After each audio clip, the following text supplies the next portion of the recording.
منقول ہے کہ جب قیامت قائم ہوگی تو نمازیوں کو گروہ در گروہ جنت کی طرف جانے کا حکم ہوگا۔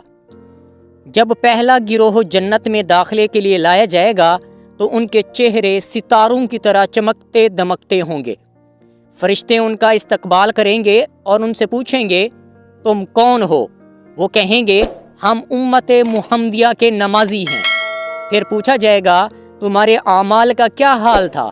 وہ کہیں گے ہم اذان سنتے ہی وضو کے لیے کھڑے ہو جاتے تھے اور دنیا کی کوئی چیز ہمیں اس سے روک نہیں سکتی تھی۔ فرشتے کہیں گے تم اسی کے مستحق ہو کہ تمہیں جنت میں داخل کیا جائے۔ پھر دوسرا گروہ جنت میں داخلے کے لیے لایا جائے گا جن کا حسن و جمال پہلے گروہ سے زیادہ ہوگا۔ ان کے چہرے چاند کی طرح چمکتے ہوں گے۔ فرشتے ان سے پوچھیں گے کہ تم کون ہو؟ وہ کہیں گے ہم نماز پڑھنے والے تھے۔ پھر پوچھیں گے تمہاری نمازوں کا کیا حال تھا؟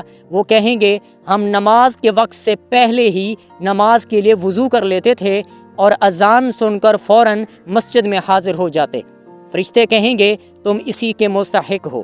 پھر تیسرا گروہ جنت میں داخلے کے لیے لایا جائے گا جن کا مقام و مرتبہ اور حسن و جمال پہلے گروہوں سے کہیں زیادہ ہوگا۔ ان کے چہرے آفتاب کی طرح روشن ہوں گے۔ فرشتے ان سے پوچھیں گے تم اتنے خوبصورت اور اتنے اعلیٰ مقام والے کیوں ہو؟ وہ کہیں گے ہم پابندی سے نماز پڑھا کرتے تھے۔ فرشتے پوچھیں گے تمہاری نمازوں کا کیا حال تھا؟ وہ کہیں گے ہم اذان ہونے سے پہلے ہی مسجد میں موجود ہوتے تھے اور اذان مسجد میں ہی سنتے تھے۔ فرشتے کہیں گے تم اسی کے مستحق ہو۔ سبحان